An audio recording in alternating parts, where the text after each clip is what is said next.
Fala galera, tudo bem? Hoje é dia de continuar nosso bate-papo sobre a Era Vargas, mais especificamente hoje vamos conversar um pouquinho sobre o Estado Novo, esse período onde Vargas dá um golpe de Estado e assume de forma ditatorial, autoritária, o governo e todos os poderes possíveis aí da sociedade brasileira, né? Para você que está chegando agora, que não pegou os outros vídeos, olha aqui na descrição que tem o link de todos eles, do contexto da chegada do Vargas ao poder, lá da famosa Revolução de 1930, do governo provisório, do governo constitucional, né? Aí não esquece de curtir, seguir o canal e vamos falar um pouquinho hoje sobre o governo e o período do Estado Novo, né? Então, em 1937, nós vivíamos a atmosfera política de uma possível eleição que ocorreria no Brasil. E depois de algum tempo, sem termos esse direito de votar e sem viver essa atmosfera dos pleitos eleitorais. Mas essa corrida não mostrava muitos sinais reais que iam acontecer. Apesar de nós termos a indicação dos candidatos, nós temos apoios políticos já, começar a se desenhar todo essas tramas políticas do jogo eleitoral, mas o Vargas não dava aí muitos sinais que iria deixar o poder. Até que aí no meados de 1937 é descoberto o famoso Plano Goen, um plano onde os comunistas tramavam a tomada do Brasil e iriam colocar o caos, destruir igrejas, atacar, assassinar políticos, tudo com a ajuda da União Soviética. Então isso abre um precedente fundamental para o Vargas justificar a declaração e a decretação do estado de sítio, colocando na ilegalidade alguns movimentos e dando início a uma série de perseguições e prisão aos seus opositores políticos. Então, salvando o Brasil, né, da ameaça comunista, desse golpe que os comunistas tentavam no Brasil para tomar o poder, o Vargas então acaba decretando e dando um golpe de Estado que se concretiza no dia 10 de novembro de 1937, aonde tem início a um novo momento da história do Brasil, marcado em especial com a tomada com amplos poderes dentro da sociedade pelo Getúlio Vargas. Uma nova Constituição é pensada e aplicada sobre a sociedade brasileira, e o Vargas dá início aí a uma série de perseguições, prendendo, julgando e condenando todos os seus opositores políticos. Então Vargas faz uma grande varredura dentro da sociedade e passa a assumir aí de forma plena os poderes políticos e sociais no Brasil nesse momento, né? Sem oposição política, o Vargas dá início a um processo de reorganização da sociedade, principalmente no sentido administrativo, né? Então o Vargas vai criar um novo planejamento econômico que vai dar continuidade ao grande projeto do processo de industrialização, principalmente de base do Brasil, criando algumas empresas, consolidando algumas conquistas que vão ser importantes, sem dúvida nenhuma, para a história do Brasil e para o processo de industrialização. Passa a controlar de forma mais próxima os sindicatos e os movimentos sindicais, justamente para que esses movimentos continuem como base de apoio e também sejam controlados para que não ocorra nenhum problema. E passa a dar início a uma série de controles, aí, reformulações de currículos escolares, né, no sentido de censura das liberdades individuais, criando certos padrões de comportamento e censura também daquilo que as pessoas tinham de impressão e leitura da sociedade nesse sentido. Então, dentro dessa reorganização, o Vargas vai criar alguns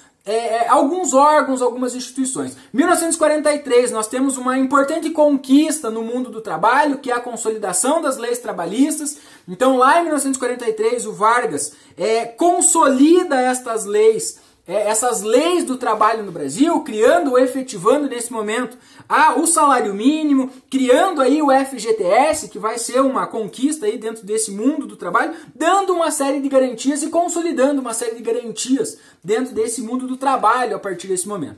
Em 1938, Vargas também cria a DASP, o Departamento Administrativo dos Serviços Públicos, né? Criando um departamento onde ele recrutava os funcionários públicos a partir de concursos, né? Onde ele vai tentando criar aí um padrão dentro do funcionalismo público brasileiro. Em 1939 ele cria um dos departamentos de uma das instituições mais marcantes da história do Brasil desse momento, o DIP, Departamento de Imprensa e Propaganda, né? Um órgão que ficou responsável por fazer e realizar a propaganda oficial, criar aquela imagem do Vargas, criar a impressão que as pessoas tinham da sociedade brasileira e do governo e da imagem do presidente Getúlio Vargas, e também responsável em especial pela censura, né? Então muito da impressão que as pessoas tinham e tiveram da sociedade nesse momento vem pela censura que o Vargas cria, né? O fato de não deixar as pessoas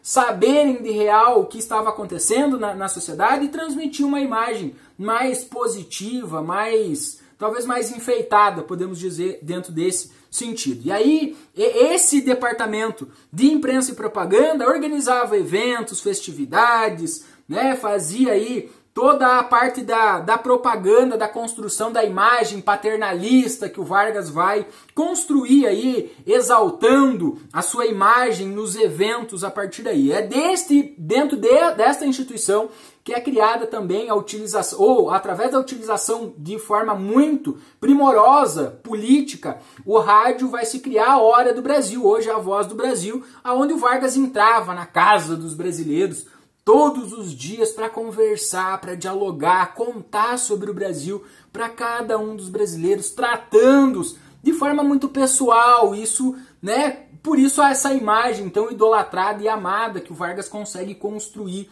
ao longo do Brasil, principalmente com a utilização destes mecanismos de propaganda, né, e da imprensa, enfim, desse controle dos meios de comunicação nesse sentido. E junto com isso também veio as pressões políticas, a repressão política, né, a censura utilizada aí pelo Vargas como um mecanismo aí de controle dentro desse momento. O período do Estado Novo, pessoal, marca um momento também aí decisivo para o Brasil e para o mundo todo, né?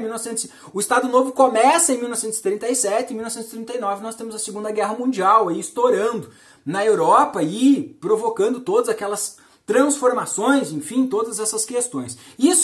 Este momento marca um momento muito importante para a história do Brasil, pelo fato de que a maioria dos países europeus que eram industrializados ou que vendiam os bens de consumo de forma geral e eram os fornecedores do Brasil, estão envolvidos na guerra. Precisam se dedicar às suas questões lá com o conflito dentro do seu país, dentro do seu continente. Isso reflete em um benefício, entre aspas, aí, sobre a economia brasileira, porque neste momento nós vamos viver um intenso processo de industrialização. A industrialização brasileira vai ganhar uma atenção especial, né? Então nós vamos ter que dar início, ou vamos ter que fomentar a industrialização, porque muito daquilo que nós precisávamos, dos nossos bens de consumo, do dia a dia, não chegam mais até o Brasil. Então nós precisamos produzi-los nesse sentido. Então aí há um grande incentivo fiscal, um incentivo dessa indústria de base para o Brasil começar e dar início à produção desses bens necessários. Aí, então é necessário que nós produzíssemos aquilo que nós precisávamos. Então isso ajuda muito a economia brasileira nesse sentido. Então são realizadas uma intensa quantidade de obras de infraestrutura, hidrelétricas, rodovias, ferrovias, para fomentar esta indústria de base para atender às nossas necessidades. Nesse momento também marca-se a nacionalização das nossas reservas petrolíferas, né, onde as empresas estrangeiras não ganham o direito de extrair essas reservas. Então, muitas empresas aí, mineradoras que trabalhavam com petróleo, eles não podem extrair essas reservas porque isso vai ficar reservado apenas a indústrias nacionais. Então, Vargas, de certa forma, nacionaliza constrói a garantia de nós explorarmos essas nossas reservas, esses nossos bens naturais, né? Então há um grande incentivo aí à indústria de base. Isso se materializa com o surgimento de algumas empresas aí que vão marcar a história econômica e industrial do Brasil. 1940, a siderúrgica, a Companhia Siderúrgica Nacional é criada pelo Vargas. 42, a Vale do Rio Doce. Em 43, a Hidrelétrica de São Francisco. E além disso, durante esse momento, um grande incentivo ainda à diversificação da agricultura, né? Não podemos esquecer que em 1930 tivemos a grande crise de 29 que afetou nossa produção de café, então o café era o nosso grande produto. A partir dali começa um processo de incentivo à diversificação agrícola, econômica, né? Dentro desse sentido agroexportador. Nesse momento também há um grande incentivo a essa diversificação ainda maior da agricultura para não ficarmos dependentes apenas de um tipo, de um segmento só agrícola, econômico, enfim, isso resulta numa grande diversificação econômica e isso causa uma boa base econômica nesse sentido, né? Esse momento do Estado Novo, pelas características autoritárias, né, por esse flerte do autoritarismo do Vargas, que era muito semelhante, inclusive a nossa Constituição em 1937, é uma Constituição que é chamada de apolaca, porque pegamos como base da Constituição polonesa, a CLT, a Carta do Trabalho, é uma cópia da Carta do Trabalho criada e aplicada pelo Mussolini na Itália. Então o Vargas tinha uma proximidade ideológica muito grande com os estados autoritários, nazi-fascista, né? Então ele flertava muito. Então, durante esse período do Estado Novo, também há uma grande aproximação nas relações internacionais entre o Brasil e a Alemanha, o que causa um espanto, de certa forma, bastante grande, uma grande inquietação nos Estados Unidos, que passa a agir politicamente, né, dentro da sua política externa, e passa a agir para tentar atrair o Vargas e impedir que o Vargas pudesse talvez aí se aliar com a Alemanha ou com os estados do eixo nesse sentido. E isso vai refletir também em grandes barganhas feitas pelo Vargas para o Brasil nesse momento. Então o presidente dos Estados Unidos, o Roosevelt, vai liberar uma série de empréstimos para o Brasil para aproximar essa boa relação, né? Vai criar a famosa política da boa vizinhança, aonde buscou se fomentar as relações de arte, de consumo, né, de trocas culturais e econômicas entre Brasil e Estados Unidos, inclusive a construção da Companhia da Siderúrgica Nacional, o empréstimo que possibilitou a construção dela lá em 1940, veio dos Estados Unidos com juro baixinho, né, nessa coisa da troca aí pela amizade. Então o Brasil acaba, né, se aproximando muito aí da parte, né, com esta relação com os Estados Unidos, né, o que gradativamente vai refletir aí depois na declaração de guerra, né, que o Brasil vai ter aí contra a Alemanha nesse sentido, né? Mesmo sendo um grande simpatizante, o Brasil permaneceu neutro porque talvez o Vargas tinha uma consciência muito grande, né, uma consciência muito precisa de tudo que estava em jogo aí